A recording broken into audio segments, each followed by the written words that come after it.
everyone, it's Wendigo again, Wendy.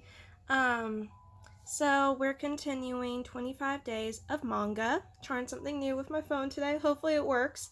So I'm kind of thinking I'm not going to do the whole bingo board now, and I'm just going to pick mangas to talk about. Because after yesterday, I realized there was more. I wanted to talk about my 5 picks, which I'll get to those probably later on in the month. But today, I wanted to talk about my very first manga I ever read. I know I said Saris was my big introductory to like a real manga setting, which was like more of an actual adult feel.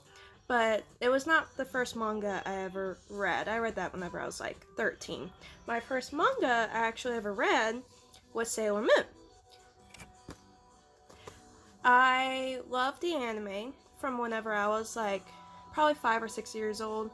I used to watch it after Buffy with my sister, and I eventually started loving Buffy and then the Addams Family, and I got up real early to watch all of them.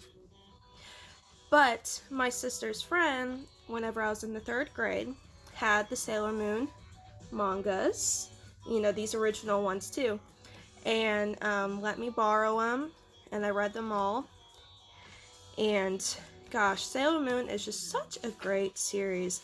I mean, the anime, the original anime, I don't do Crystal. I don't acknowledge that, period. But Sailor Moon in general is such an empowering show, and characters in general. And after I started reading Sailor Moon again when I was older, I was blown away by how really dark it was. I didn't realize that when I was in the 3rd grade. I was just like, cool, pretty characters. I'm dyslexic. I can barely read. Now I'm like, oh, this is dope. This is dark and cool. And all the characters are so driven, which I felt like Crystal destroyed. And then the anime was different, but I mean, that's fine. I mean, it was a lot of filler, which I think worked for it back then, because that was a big thing in the day, was a lot of filler. And Sailor Moon kind of felt like, had that very 90s feel of TV shows where it was like Monster of the Week. Like Buffy had that, Charmed had that, Angel had that, Supernatural, which was later, had that for a while. And I felt like that was kind of like the vibe Sailor Moon had. It was like, who's the monster this week? Who's the big baddie this week? And I love that vibe. I love shows that do that. They're always my favorites. And so, and the manga, I got a little off track. I started talking about anime, but it's 12 days of anime or whatever this month, so I think I can get away talking with some anime.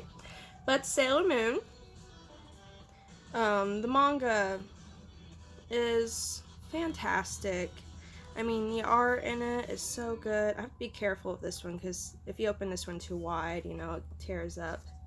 But I mean, look at that. I think everyone should, boys, girls, whatever. Sailor Moon's a really nice, empowering show. Female power all the way. And it's just so good, and it's so beautiful and magical, and the music, even in the dub version, the original Deke dub, there's some pretty music that's added in that's not in the Japanese that I will always love. It just sucks that it got so butchered and censored. But there we go. That was my kind of weird ramble about Sailor Moon. I hope you guys had fun with it.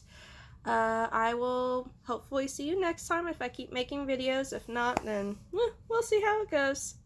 Alright, bye guys!